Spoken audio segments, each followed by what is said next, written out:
Selamlar dostlar, yeni videoma hoş geldiniz.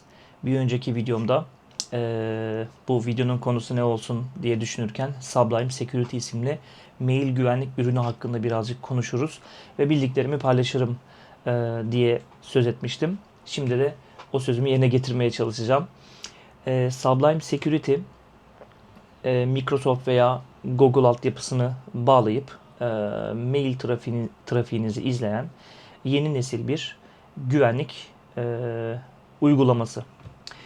İçerisine girdiğiniz andan itibaren Sublime Security arayüzünün ve içinde barındırdığı özellikler itibariyle de bir güvenlik ürününün içerisinde olduğunuzu gezinirken dahi ilk andan itibaren size hissettiriyor. İçinde barındırdığı AI destekli agentlar, otomasyonlar, kendi detection rule kütüphanesi ve bir maili hangi yazılı kurala göre tespit edip sınıflandırdığını gösteren MQL isimli bir dili dahil var. Çok güzel, yetenekli, herhangi bir MX kaydını değiştirmenize gerek olmadan doğrudan API üzerinden mailleri read eden ve ona göre sınıflandıran yenilikçi bir güvenlik yazılımı. Şöyle web sitesini de birazcık elimizden geldiğince incelemeye çalışalım. Sonrasında da kendi Gmail'imi buraya bağlayarak arayüze erişmeye çalışacağım. Gördüğünüz gibi yani buradan demo talep edebiliyorsunuz. İçerisinde biraz önce bahsetmeye çalıştığım AI destekli agent özellikleri var. Bunlardan biri Autonomous Security Analyst, diğeri ise Autonomous Detection Engineer. Bunlar kısaca ne işe yarıyor? Kullanıcıların reportlayarak sisteme bildirdikleri bir mail varsa o mailin AI tarafından analiz edilerek sınıflandırılmasına ve o sınıflandırmayla beraber bir aksiyon alınmasını aslında sağlıyor. Bu hangi örneklerde geçerli olabilir? Bir mail akışını hayal edelim. Microsoft Defender ile beraber Sublime'ı kullandığınız senaryoda ne oluyor? Defender kurallarından, politika kurallarından geçiyor mailler. Ardından Sublime'ın detection rule'larından geçiyor. Tüm bu rule'ları atlatıp ama yine de bir kullanıcının fark edip de sisteme bildirdiği bir phishing maili olabilir ya da buna benzer bir zararlı mail olabilir. Böyle mailleri AI agent'la beraber tespit edip sınıflandırıp beraberinde de sizin bu tarz senaryolar için belirlediğiniz aksiyon neyse, örneğin karantinaya taşıma gibi, o aksiyon otomatik olarak o mailin etkilediği diğer mailbox'larda da sağlanabiliyor. ADE ise Autonomous Detection Engineer ise bu tarz gelen kullanıcı raporları üzerinden AI agent'ın benzer maillerle tekrar karşılaşıp pas geçmemesi için kendisi bir rule yazıyor. Ve o rule'u siz sisteminize aktif edip önleminizi güçlendirebiliyorsunuz. Yani bu harika bir özellik. Onun dışında platformu cloud üzerinden kullanabiliyorsunuz. Microsoft 365 veya Google Workspace'inizi bağlayabiliyorsunuz. Başka hangi özelliklerden bahsedebiliriz? AWS üzerinde ürünü kullanmak mümkün veya on-premise'inizde Docker üzerinde ayağa kaldırıp Docker üzerinden de Sublime Security'yi kullanmanız mümkün. İlk 100 mailbox'a kadar şurada bir yerde de yazıyordu. Evet, doğru. İki farklı versiyonu var. Biri Core sürüm diye geçiyor. Essential Protection. Diğeri ise Enterprise. Core sürümünü 100 mailbox'a kadar ücretsiz kullanabiliyorsunuz. Ama elbette Enterprise sürümüne göre aralarda böyle Core sürümünün barındırmadığı, mesela Agent, biraz önce bahsettiğimiz Agent özellikleri şeyde yok. Core sürümünde gözükmüyor. Başka farklılıklar da var. Mesela Karantina Digest özelliği Core sürümünde yokmuş. Karantina Digest'ten de birazdan bahsedeceğim. Böyle çeşitli farklar var ama temel özelliklerini, yani en temel özelliği nedir? Bir mailin belirli rule'larla beraber sınıflandırılması ve aksiyon alınması. O her iki sürümde de elbette var. Şimdi Create an account dediğimde beni oturum açma ekranına yönlendirecek. Şu an bir test mail adresimle giriş yapmayı deniyorum. Bakalım Sublime'a Gmail'imi bağlayabilecek miyim? Evet, doğrulama kodu gönder dedim. Şimdi geldi. 929 929. Aa, çok iyi.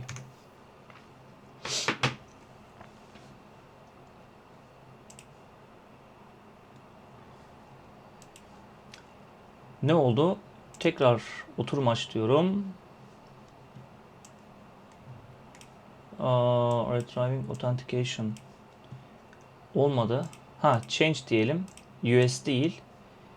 Bizi nereden al? EU şurası var. Dublin. Dublin'e at bizi ya.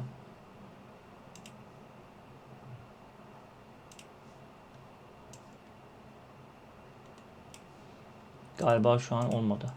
Ama normalde burada daha önce ben giriş yapmıştım. Galiba şu an platformla ilgili bir şey var.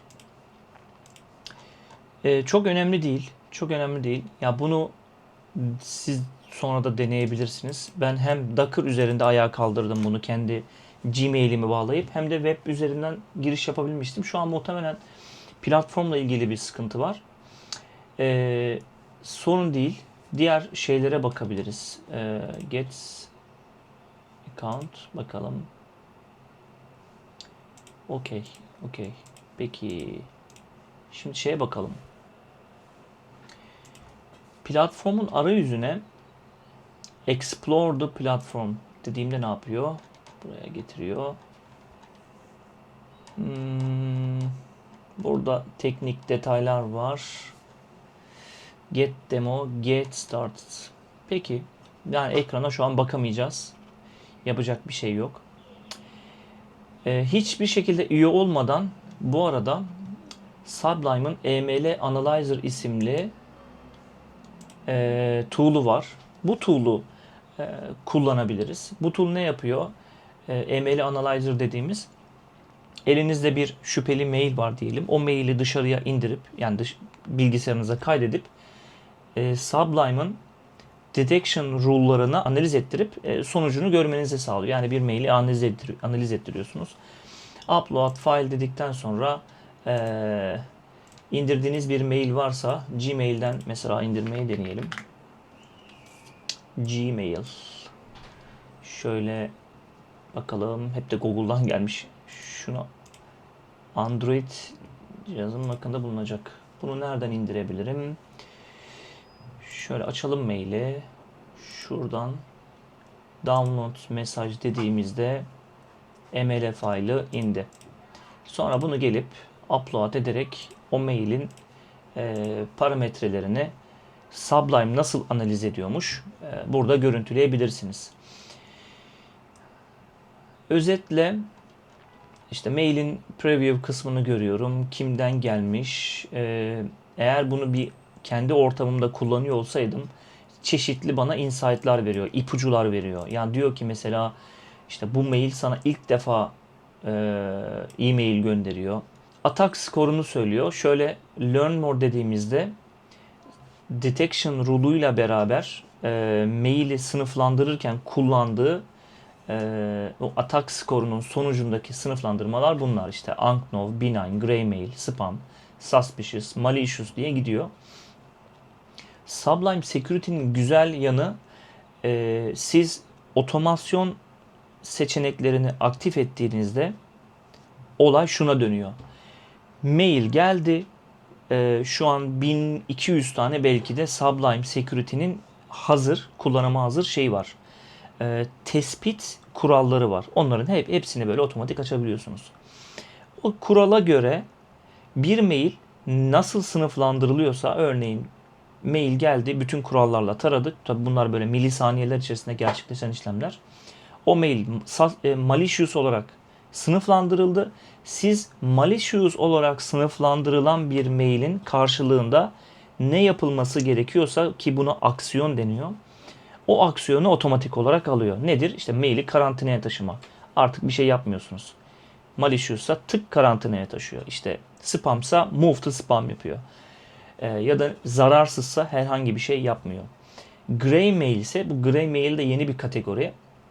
Daha çok böyle sponsorluk ya da işte promosyon içerikli, yani firmalardan, markalardan gelen, doğrudan sizi ilgilendiren değil ama böyle reklam içeriği barındıran mailler diyebiliriz. Spam değil, şey de değil, zararlı bir mail de değil ama ona böyle hani gray mail kategorisini oluşturup o kategoriye düşen mailler için de aksiyon aldırabiliyorsunuz. Bu şekilde bu klasik, normalde canlı ortamda çok daha fazla şeyler var. Hangi detection rule'una hit ettiğini falan burada görüyorsunuz, böyle çatır çutur size gösteriyor.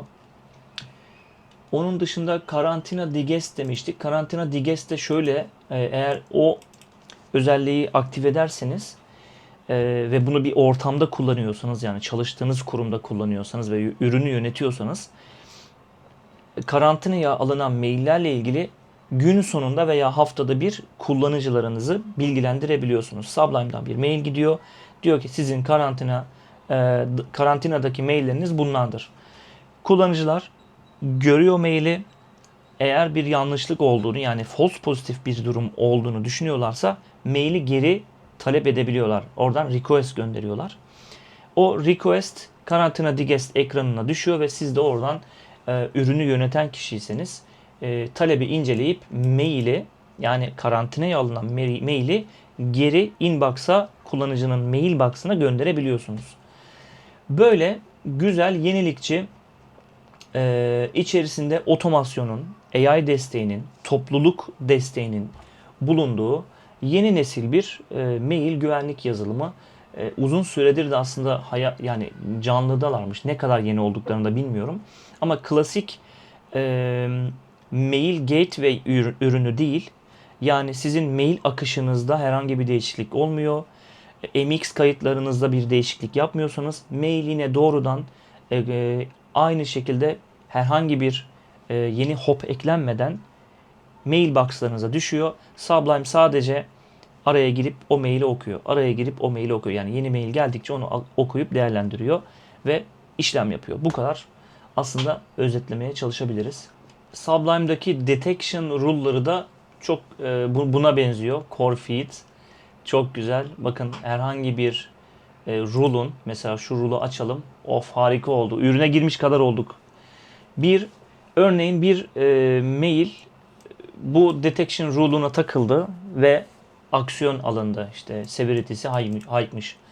Bu rule'un nasıl çalıştığını bakın doğrudan yazılı kodla inceleyebiliyorsunuz. Bu çok yenilikçi bir şey bence. Yani yazılı kodla neye dayanarak, hangi parametrelere hit ederek bir mailin zararlı ya da işte herhangi bir şekilde sınıflandırıldığını görmek güzel bir şey. Bu şu anlama geliyor. Siz de kendi MQL rule'larınızı yazarak, yani custom rule'larınızı oluşturup platformunuzu güçlendirebiliyorsunuz. Muazzam bir şey. Onun dışında phishing simülasyonları içerisinde var. Kendi geliştirdikleri, hatta yeni duyurdular. Dediğim gibi karantina digest var, kullanıcı raporu var, otomasyonlar var, AI agent var. Böyle güzel, yenilikçi bir ürün. Geri gelelim. Evet, yani Sublime'ı elimden geldiğince konuşmaya çalıştık. Tek şey, demo ekranına ulaşamadık ama özelliklerden bahsedebildiğim kadar bahsettim. Siz denediğinizde belki de demo ekranına ulaşabilirsiniz. Güzel bir ürün, keyifli. Denemekte fayda var. Tespitleriniz olursa paylaşabilirsiniz. Yorumlarda görüşmek üzere. Kendinize çok iyi bakın.